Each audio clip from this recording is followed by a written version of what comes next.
welcome to Sky's the Limit, and I'm your host Sharmeen Ali. As you know, we bring to you every week some extremely exceptional individuals on our program who are doing a lot in their individual work and careers, and a lot of times for Pakistan as well. And today is no different. Today we have with us a very special individual who has not only been an entrepreneur but also a filmmaker to the degree of working with huge Hollywood heavyweights such as Bruce Willis, Samuel Jackson, Danny Glover, Mike Myers, and so many others, Christopher Plummer, and you also have Peter Fonda, those who are not around anymore, who's had these unique experiences of being an executive producer on some big Hollywood films. So we'll be talking to this extraordinary gentleman about himself, about his journey, about his life, his work, his career, and what he hopes to do in the future coming forward. I'm very pleased to introduce on our program today Mr. Habib Paracha. Thank you so much for joining us. It's a pleasure. Habib. Thank you. Thank you for having me. Let's begin with when I met you, someone would think that, okay, this is a Pakistani American, he's grown up there, he's doing all these Hollywood films, but no, you're from Karachi. Correct. Very much educated there, you lived there, and you're very Pakistani. Absolutely. So tell us about that, please. So, I was born in Karachi, I grew up in Hyderabad, then moved to Karachi in class 6, ended up initially at St. Michael's, and then to Karachi Grammar School. Did my O and A levels from there, went off to college in the United States, spent 4 years at Boston University, initially was in computer science, did not like it at all, the late hours at a lab with the snow outside, walking out at 2 in the morning, burgers, mayonnaise gelled to my hands because of the freezing cold. Ended up changing over to finance and management, and got a degree in finance operations management and minor in MIS, which is Management Information Systems. Right. So this is in Boston University. Correct. And you went there after doing your preliminary education in Karachi. Your Yes. family is there. Whole family is there still. You leave Karachi and that cushy life that you have with your family, and you end up in university. We all know what a huge shell shock that is to a person who's been very pampered here in Pakistan, has to do everything themselves. And that's a 4-year degree. It's Yes. not like it's over, in a year when some people go abroad for programs for a year, come back. Right. This is a whole change of perspective in your whole life, because it's Absolutely. over a period of 4 years. It's how you take it, right? So I've always been a very positive person, and the way I look at it, it was a great learning experience. Not only the education, it's one of the best universities for business in the world, but it's not an Ivy League, but it's next to it. But it was more than that. It was the ability to learn to do everything at that young age. Learn to budget myself, learn to cook for myself, because there was no mom over there cooking things for me. Yes. So I had to do everything on my own, and I've been really fond of good food, and I used to have a very limited budget. So the only next best thing was get the ingredients, cook at home. And Yes. I ended up learning a lot that way. And laundry, ironing my clothes, things like that, which one never really does in Pakistan. And College is going abroad to study. College is a very, it's like a growing up, maturing experience, isn't it? absolutely, absolutely. Yeah, And, because these are skills that you don't have at home. And our parents, they fail to teach us those skills before sending us, because this is also exactly what I experienced when I went to England. Didn't know how to cook, didn't know how to do anything, had to learn everything from scratch. As a result, now I've become a very good cook because of having to learn the hard way. I think that's for most of us who go abroad, because you do realize it's not going to be as comfortable, and it's about learning and evolving really, and adapting to the circumstances that you're in. Yes. And it teaches you to be a more well-rounded person. Absolutely. And you can adapt and adjust to any circumstance. And then you make situation. friends with people from Yeah. all walks of life. Absolutely. Who are different from your own background. Bilkul. And you get to know such a diversity of people as well, right? Absolutely, absolutely. Right. So now tell us, Habib, now your family background. You're from a very established old business family in Pakistan. Tell us a little bit about that, your grandfather's contribution to Pakistan and all your different family interests.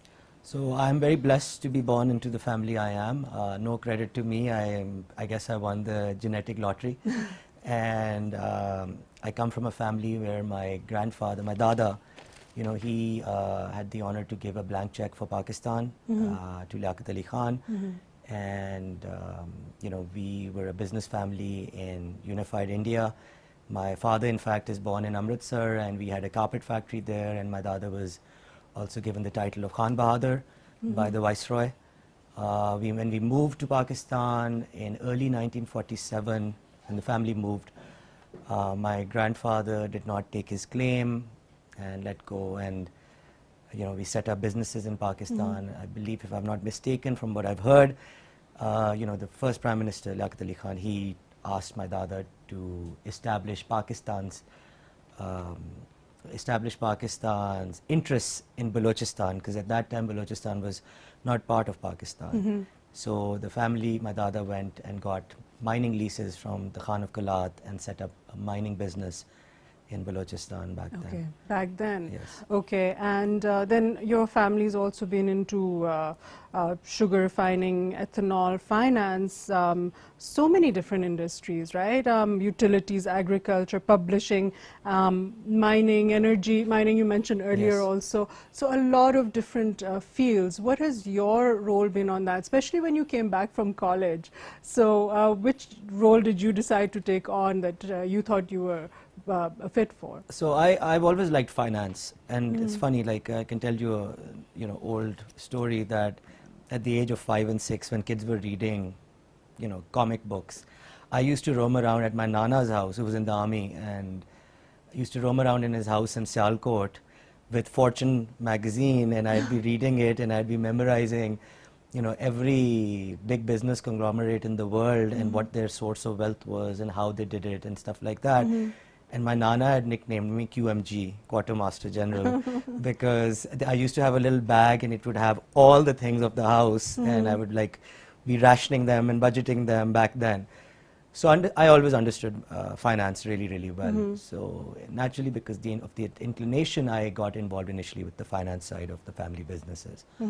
More so with policies and planning for the future, rather than the day-to-day, because I thought my intellect and my abilities are best suited by not getting involved in the micromanagement, but rather in the macro. And coming back in 2000, you know, General Musharraf had... This is straight out of college. Straight So out you of didn't college. decide to work a few years in America? I had a job offer, Yeah. and a very, very good one. In fact, my dad was initially of the opinion that I'm making a big mistake coming back, but I'm very, very patriotic at heart, and I was like, no, I have to come back and I have to make my mark in Pakistan and do what I can. And the timing seemed right, you know, because I mean, I guess everyone is very anti-corruption. I am too. And I don't like an environment which is, you know, where meritocracy is not cherished or encouraged. So I came back with this ideal that, you know, we are going to be in an environment where now there's, you know, a person who has risen through the ranks through a system of meritocracy, because the institution that is our military has a very, very strong system of meritocracy. So I believe that it would be a perfect time for me to come with my education and play my part. And that was a time of enlightened moderation Yes. and things like that. So Exactly. our generation sort of felt attracted to that whole philosophy of Pakistan opening up and Yes. media opened up and all of that. It was also the narrative, I think, that General Musharraf himself pushed of Pakistan first. And I think of all our leaders that I can recall in the last this many years, he was the first one to kind of say that. And it's not taking away from other leaders that may have come, but he's the one who actually really kind of etched that into the brains of our society. So I give him full credit for that particular point, and I recall it as that, and that's how we all started feeling very patriotic. And it was reviving that sense of patriotism in all of us. And I came back. I initially ran an ISP. It was very, very competitive. I closed it down. Then it got involved with the family's IPP business back in, I think, 2003 or 4. We had one of the first IPPs at that time in the country. Which was where? It was in Quetta, actually. In Balochistan. In Balochistan, under the name of Habib Paracha. Subsequently, in I think 2014, we got out of it. due to reasons that I don't think I want to discuss here. But, you know, we always believed in building up Pakistan as much as we can on an industrial basis, and you know, I've always been of the opinion that an economically strong Pakistan is what is going to lead to a strong Pakistan from a national security perspective. Absolutely. That is key. So okay, so you came back and you joined your family business. Now you're also you have a few siblings as well. Yes. So are you? Which order do you come into with the siblings? I'm actually the eldest. You're the so eldest. I have two Okay. brothers and one sister. And the publishing actually is my sister. She's the publisher of OK Magazine, which is a UK-based magazine on lifestyle and fashion. So she runs that. My middle brother, he's more into agriculture, actually has a degree in agriculture from the US. And the youngest one, he's also into filmmaking like myself, and he has a degree in mass communications, and he's also doing a clothing line in the US. So, you know, him and I are actually planning to collaborate on a lot of our projects. The youngest and the eldest, you know, we get along quite well. That's great. Yeah. That's really wonderful. Okay, so you came back and you started working in these various different fields in your family, and there's such a huge diversity of different industries that everybody works across. So what appealed to you most? Okay, you said finance, so you're also currently involved in that as well, right? I am. I am. So, I mean, you know, it's one of those things. I feel accounts, finance, things like that, or degrees like that, they're really applicable across the board. In fact, whenever some young person asks me for advice that I'm going to college and they ask, you know, what should I study? It's always, my advice is always get a business degree, because you know, business is applicable to everything. Everything, yeah. And, if you And really, it's a financial industry that runs the whole economy of yeah, the I mean, world, just the even banks and balancing all your household budget. You know, even as a woman, if someone is just a housewife, for example, or even a house husband in these days, you know, to have to be politically correct and, you know, gender equal. Right. So, you know, even then it comes down to being able to understand how to manage monies. It's a very, very important thing. And, you know, prudent financial management is the very, very key to success, not only at a national level, of course, but even at an individual level. So I've always given that advice, and being involved in so many diverse businesses, it gave me a very well-rounded experience of being able to understand a very, very vast dynamic of what Pakistan is, because all these businesses are in Pakistan. So, you know, from dealing with, in agriculture, not directly, but dealing with our haris to, you know, even tenant farmers to dealing with some of the management and understanding crop cycles to, you know, the input requirements and issues to, when I'm dealing in sugar, I'm on the board of our sugar mill, which is a partnership concern, but in that, you know, understanding, you know, the rural industrialization that exists in Pakistan to normal industry like energy. So I've had a very, very diverse experience, you know, across all these companies. And that's what led me to come into the businesses that I went into myself. Barring films in Pakistan, which is fintech, because I genuinely feel that wealth creation, employment, and innovation in finance is really needed. So within fintech, I've been involved with two companies. The first one was a friend actually who came in from the US. He's an American citizen, and he moved here, and I seed funded the company. It's called Sadapay. It's launching it's a digital bank that's going to be launching, I think, within the next 2 to 3 months. We're in process, and it's actually got the first debit card in the entire region, which is a numberless debit card. So very safe, very secure, very innovative product. And along with that, I am co-founder of a company which was originally registered as ParkPay. But we have changed our operating name due to a name conflict to Blink. And that's in the process of launching, which is going to be a billing aggregator and presentment software solution.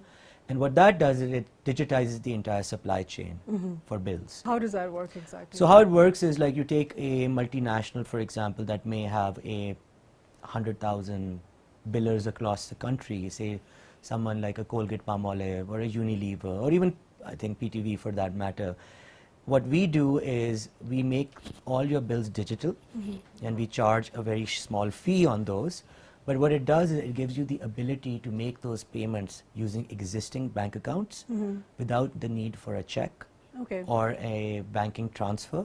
Like it doesn't have to be a wire transfer, and you're able to get a complete itemized, you're able to get a completely itemized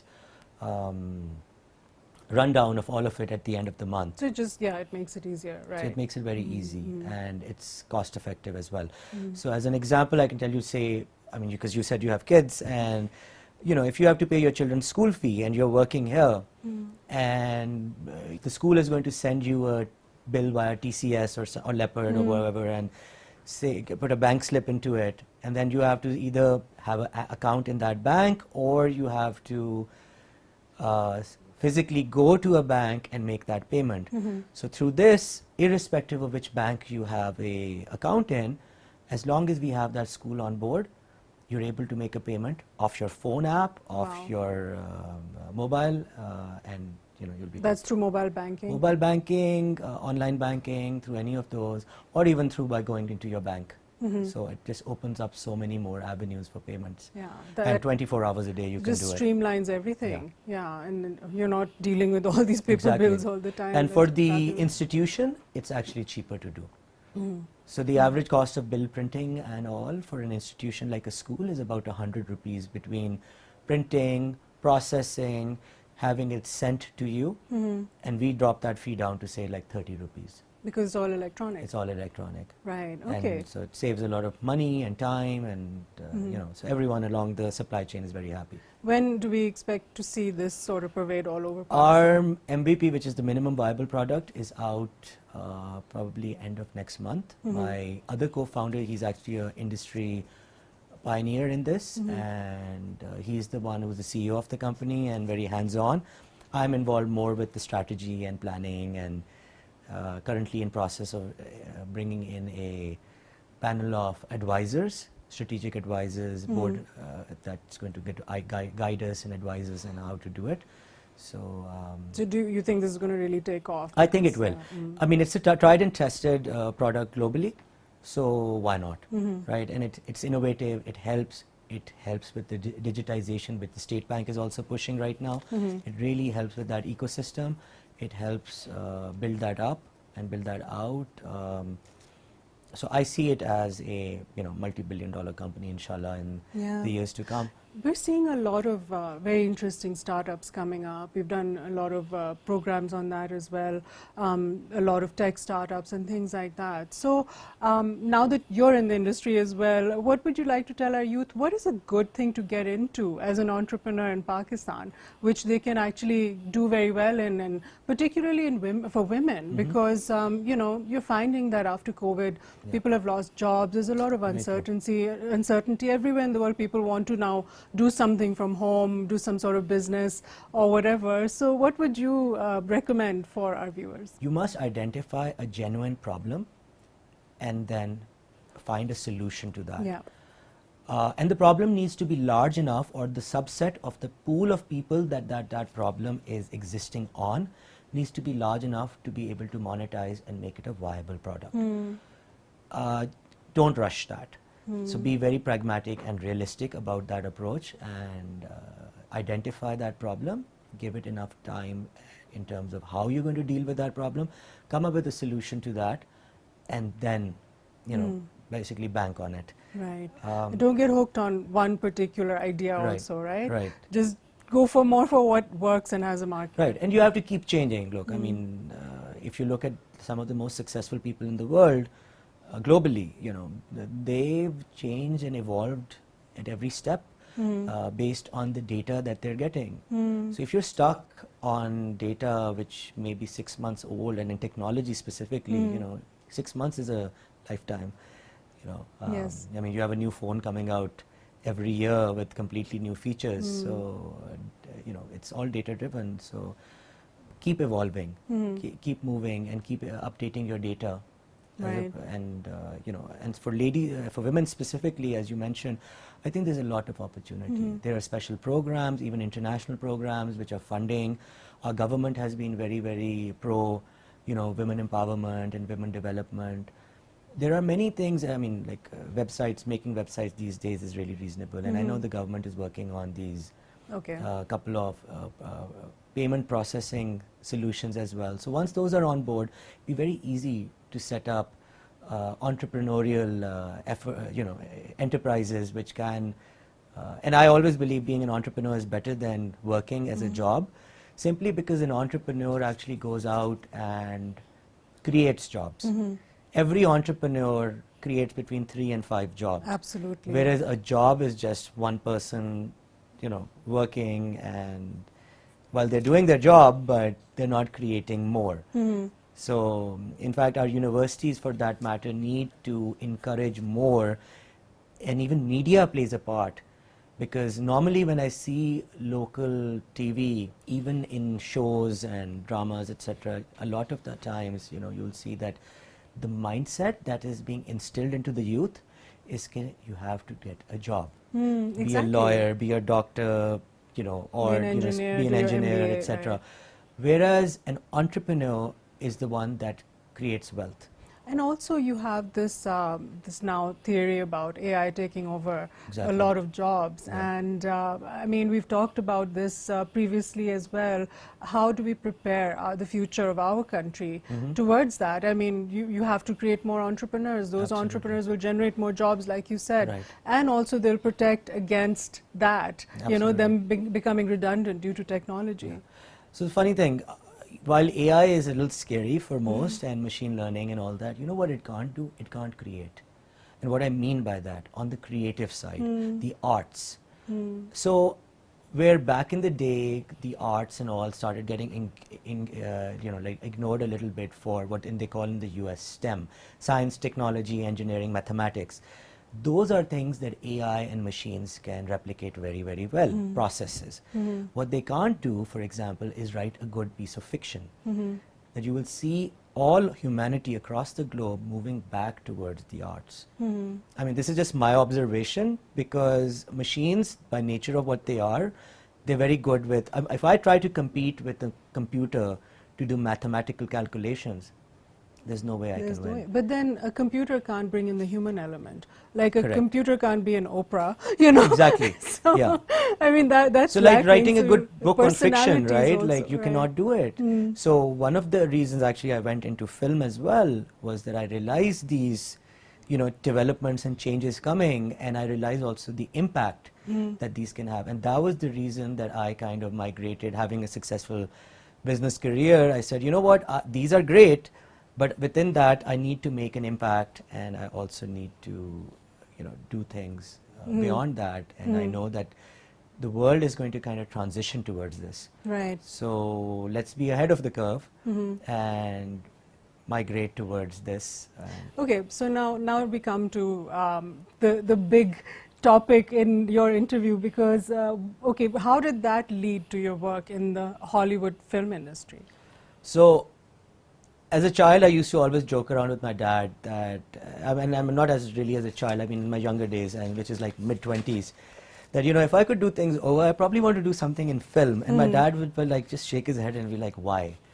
Because, unfortunately in Pakistan, being involved in media, when I say media, I don't mean reporters and all is different, but if you want to be in the arts, which is dramas, or I think it's not necessarily looked on in the most elegant of ways. At times, yes. At times in Pakistan. So my father like, why? And I said, because And families tend families to don't discourage, they discourage going it, into exactly. those industries, yes. So for me it was like, I said, he said, why? And I said, because you have the ability to make money, you get fame, at the same time you're able to make an impact.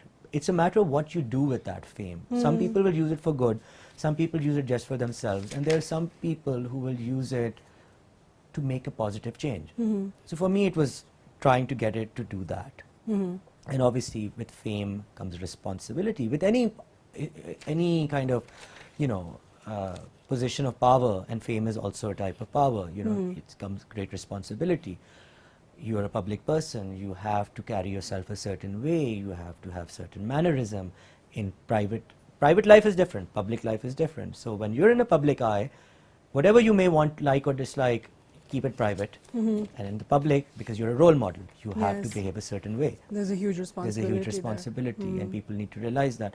So my father would joke, like that was our joke. And back in 2014, I was actually in Europe at a beach club, having a great time and networking. I normally go to these events, not to party, more to network, and of course I fit in. And I got invited to Los Angeles by a group of people who were from there. They said, you know, why don't you come out and have a visit and see how it is? And, you know, you seem to be pretty good-natured, and you seem like a type of person who can fit into any environment, and come and check it out. I thought they're joking. And anyway, subsequently, October 2014, I flew out to LA and had a few meetings, and then actually ended up getting involved with the first project, which was a Nicolas Cage and Elijah Wood film, as an executive producer in early 2015. And that was my way in, honestly, because I didn't have a degree in film. So it was, whoa. Exactly. So that's the way you got into Hollywood. Now, you've worked on films, The Trust, which you're talking about, your first one, Nicolas Cage and Elijah Wood. Then you worked on Terminal with Mike Myers. Mike Myers, Margot Robbie, Simon Pegg were in Terminal, which we shot in Budapest, actually. The third one was a small film called Strive with Danny Glover. Then I did The Last Full Measure, which was the one I'm most proud of, simply because it's a true story. It was based on a US Vietnam War Medal of Honor recipient. And you know, he ended up with the Medal of Honor 32 years after his death through a congressional act in the United States. And we've just recently, on that film, it was shortlisted for the Oscars, but we didn't get nominated. Wow. Unfortunately, but it's we a did. big step. It's a big step. But we did end up winning the 2020 U.S. Air Force Association's film award for the film of the year. Making a movie about a Vietnam vet who's gotten the Medal of Honor now, it's so relevant even today, because you're seeing the end of the Afghanistan war coming about, and the soldiers, they're going back home, and the whole withdrawal happening. You're seeing how, especially for Americans, how war has impacted so many of their citizens as soldiers abroad, etc. We also see it in Pakistan a lot, because our armed forces are always there and they're always sacrificing. There are a lot of martyrs as well. So that has a very profound impact when people see what that process is of getting this highest award, and how long it takes. Just tell us a little bit about that. So one of the main reasons I got involved with this project, because I get, like, even today, 8-10 scripts sent to me via email every week, and at the moment I'm not really looking at them because I want to focus on Pakistan. The reason I got involved was because it was such a powerful story. And my own family, my mother's side of the family is all from the military. My nana was a major, and my mamu was a major, and then my mother's uncles, one has been a general and one's been a brigadier. So I've grown up in that kind of an environment. So my nana actually was nominated for a Sitare Jurat, and he gave it off to Major Aziz Bhatti. And they were part of the same, I think it's battalion, or I think it's a battalion. Regiment or whatever. Right. So, I know that side of the family as well, and the idea was to, understand how to showcase heroes in an emotionally set way, where you're honoring the memory, but at the same time, it should be done in a way which is fair and emotional and has an impact, which I feel, sadly, we have not been able to do for a lot of our heroes in Pakistan. So how else am I going to learn? It was by learning with the best. And when it comes to film, Hollywood is the best. And Absolutely. that was the reason for me to pick this project. And Okay, when you're talking about this, now this is a true story, and this you've just given the reason why you made a project like this. This is also something which is very close to my heart because I'm also from a military family like yours, like that. I've done a lot of work with the armed forces. Do you feel that? How can we further project better the sacrifices that in Pakistan our officers and soldiers make on a daily basis on the line of control, or whether it's fighting terrorism? I personally feel that it's not projected properly and shown enough, and not enough regard is given to them and their families. So, the United States is considered the freedom, land of the free and, the most democratic country in the world. And this is something I've noticed from my travels, that even if you land at an airport in the US, there'll be constant announcements about how they value their veterans, how they have special lounges for their veterans, even they if go ahead of everybody else and when they board a flight. Yeah, they board all of those things. We've never owned our services. And as a civilian, I say this, I don't know who to blame for it. I think we are all at fault for that to a degree, because anyone who's giving up their life for really not that much money, okay, or can potentially lose their life, they're not doing it for the money. They're doing it for their patriotism to our country. And they need to be honored. They should be honored in the right way. And you have martyrs as young as the age of 17, 18, fighter pilots, this, that. Absolutely. You see it all the time, soldiers on the line of control. So I'm of the opinion that we need to do more. In fact, there's a potential project I'm working on. There's two, I call them they're not business projects really. They're, one is where I want to work on veterans indirectly in terms of when they're retiring, to create business opportunities for them. And I'm hoping to do this with our armed forces. Well, when I say armed forces, it wouldn't be restricted to the armed forces. It would even be for our policemen and anyone who is involved with any kind of service Security to Pakistan. Forces, right. Even otherwise, let's say if it's an ambulance worker and he gets a pension, a guy who's an ambulance worker, he's not gone to business school. He's been too busy taking bodies or individuals to the hospital and back. Even healthcare workers in this pandemic have, not really been prepared for something like this, yet they gave their service. So people like that, when they retire eventually, and they have a pension or they have a lump sum, gratuity or something like that, how to leverage that to create an opportunity for them so that they're better in terms of fitting into society.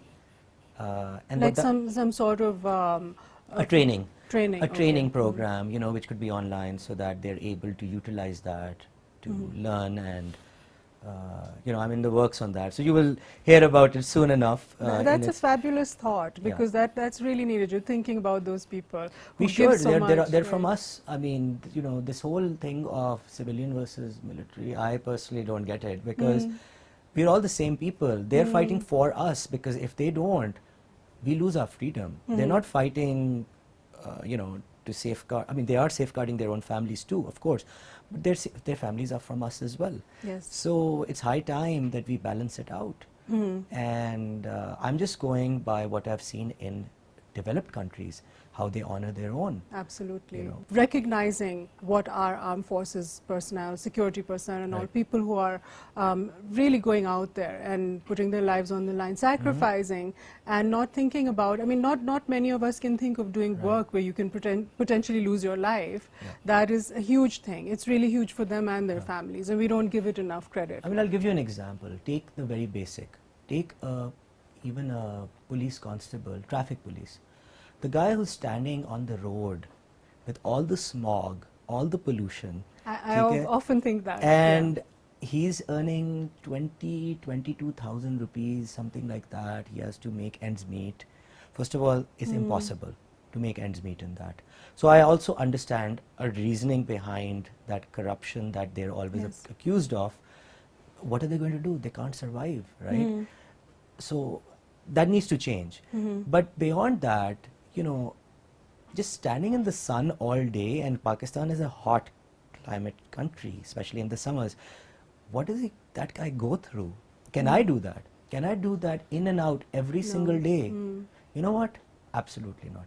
Do I want to? Hell no. I mean, I'm being very honest. Yeah. I wouldn't.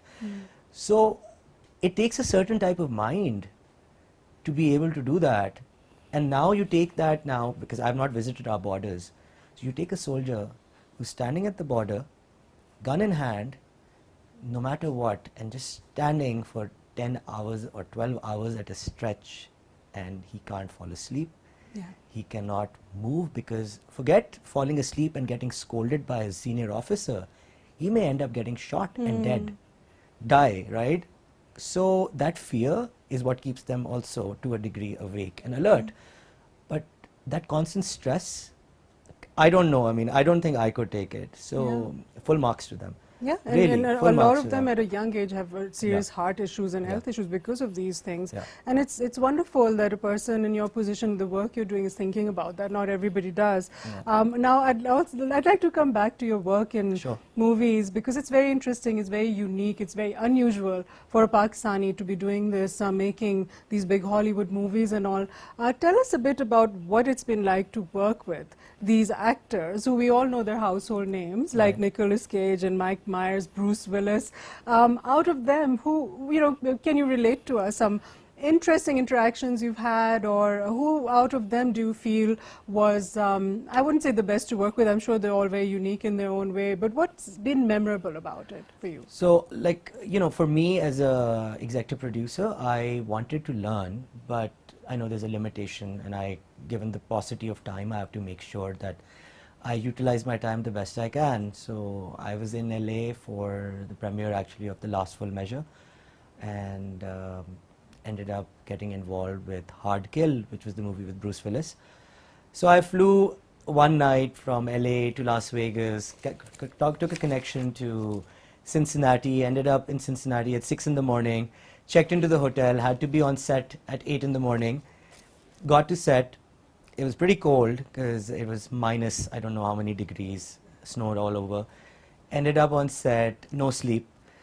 Spent the entire day on set learning, meeting with the actors, learning some of the ways that they're using to, get people on who didn't know the lines, for example, how to get them to say the lines without it being recognizable, all these new technologies and gadgets, and Right. Especially the sound, because I personally think that sound has been a major issue in Pakistan. A lot of the movies here are redubbed, and there's no live recording of sound. So it's very difficult to match the lips, sync the lips to That's the not actual how word. it's done in Hollywood. No.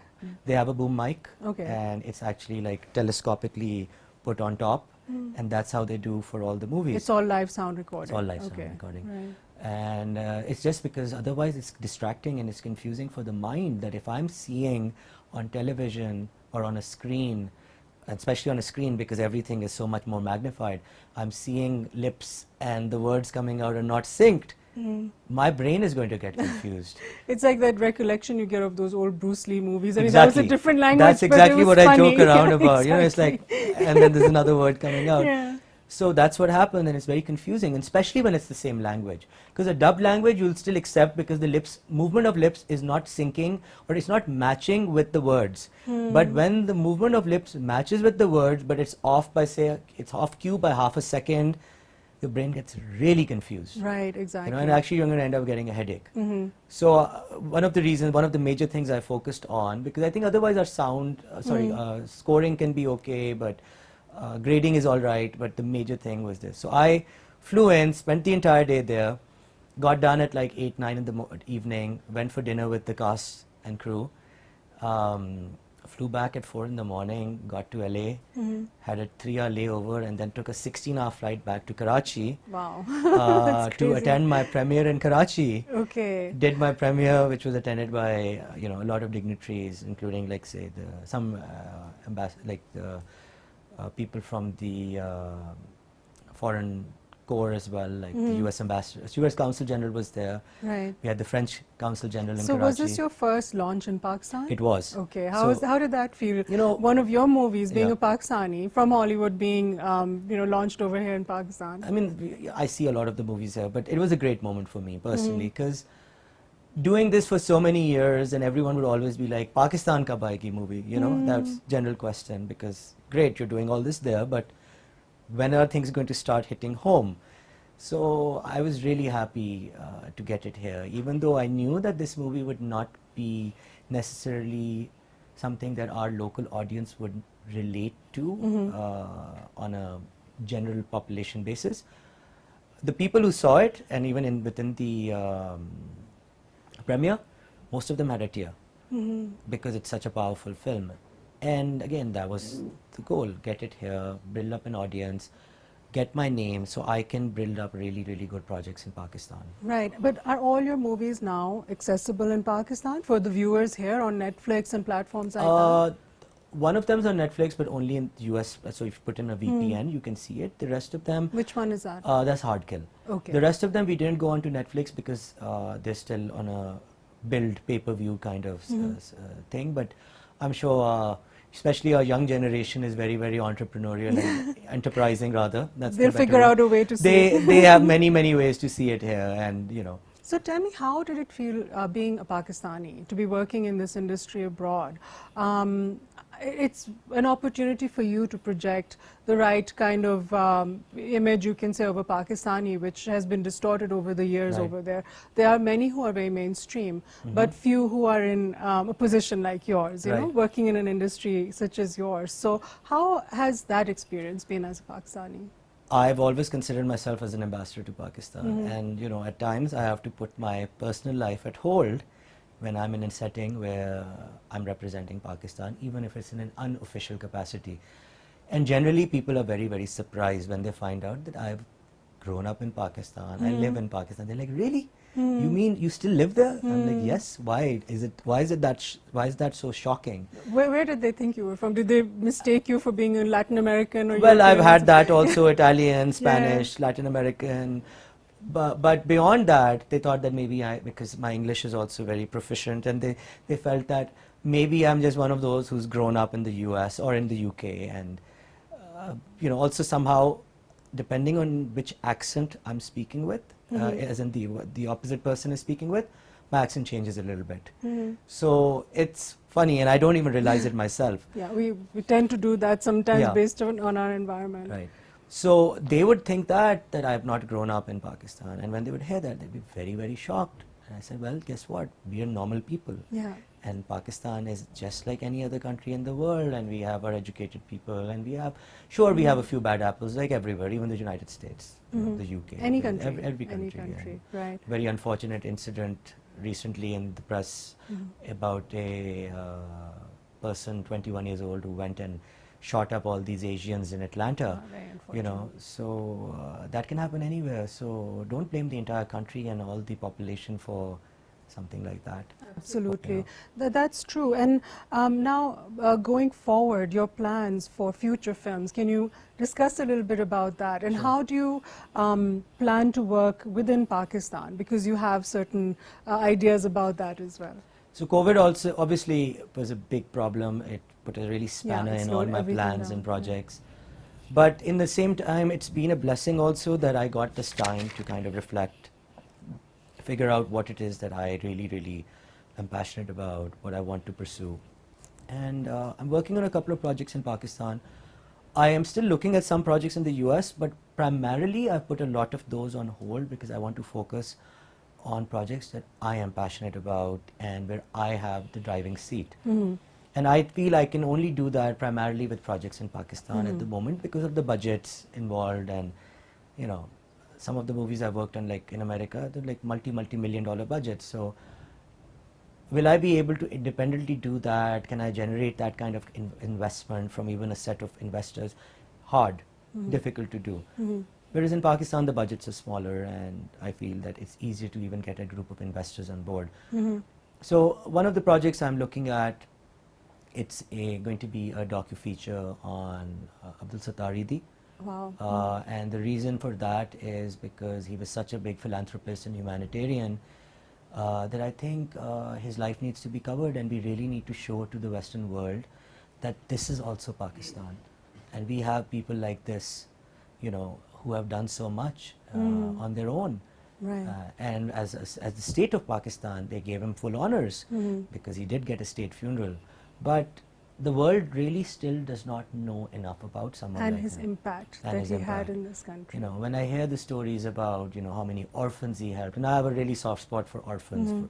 So, you know, when I hear about what he did, and although that was more his wife, but, you know, just in general as a couple, what they've done, you know, that It's really, absolutely really needs to be fantastic. covered. So going forward, and I wish you the best of Thank you. success with this Thank movie you. and anything else that you make, but do you see now collaborations at all between the Pakistan film industry and Hollywood, for example? Like, will we see De Niro in Pakistan ever acting or, you know, doing a film here, or one of our stars maybe going to Hollywood or something like I that? think, to be very fair, our stars going at this point is quite unlikely, simply because they're not professionally trained.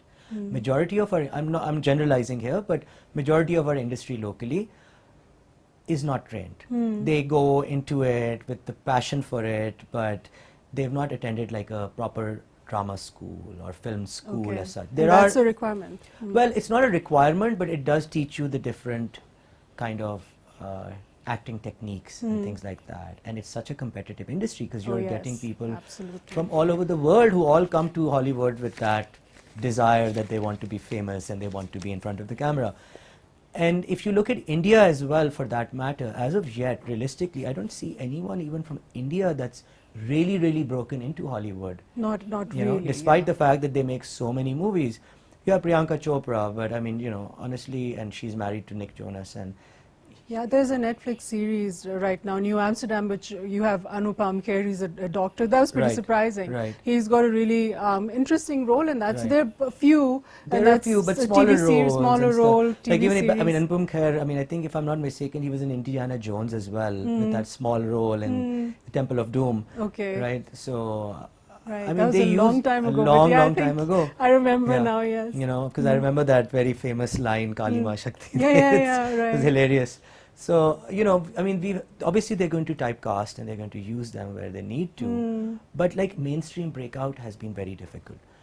And will it happen? I'm sure it can. So you don't see anyone walking around the streets in Islamabad or Pakistan and getting discovered by some big Hollywood actor. It's always possible, but then again, it comes down to people from there coming here first, right? And Alhamdulillah, Pakistan is finally over the menace of terrorism for the most part, and things That's are, you key. know, Security is opening up, key. security, people coming as tourists, having access, entertainment. That's what brings people from abroad. When I go, I've traveled to 49 countries. Wow. Most of them I've gone to, I went to explore and discover, right? I'm not going to go to a country which has nothing to offer.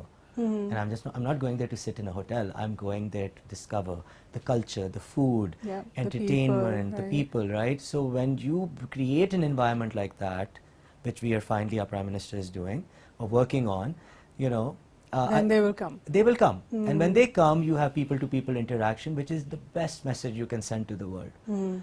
So- Okay, final question for Sure. you before we ask you to give a message to our public is where do you get all this energy from to do all of this? I mean, you've got all your business roles and your entrepreneurial roles and startups, and on top of that, Hollywood movies. A person usually just has the energy for one of those kind of projects. So how do you get all this energy? Habib? So I've had a few near-death experiences, Oh. and I think that has been key to make me realize that my time on this planet is limited.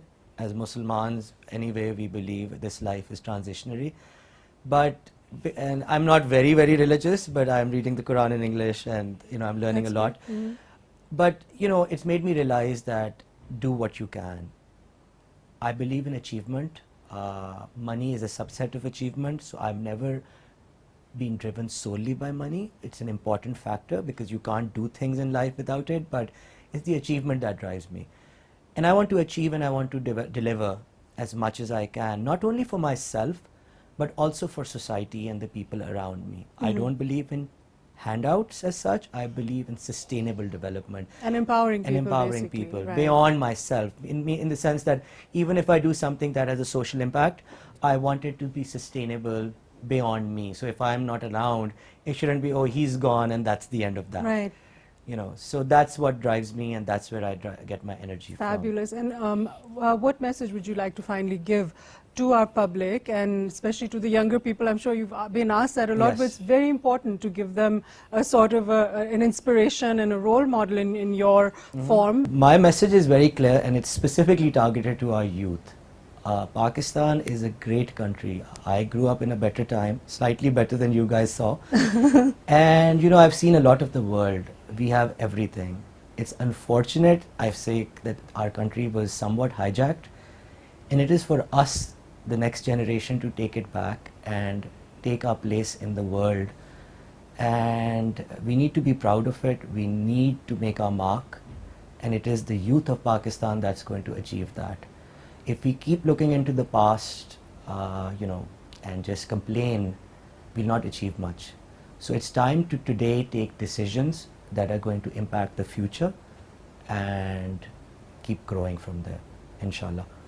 That's a wonderful message. Thank you so much, Habib Paracha, for being on our program today. It's been enlightening, very interesting, and we wish you the best for your future work, especially with your films and in your Hollywood productions, and for uplifting our image, and also for the care that you put into feeling for the armed forces, and then wanting to make a movie about Eidi Saab. Yes. All of these are wonderful things. Thank you so much for joining us, and best of luck for the future. Thank you so much. It's a pleasure. Right.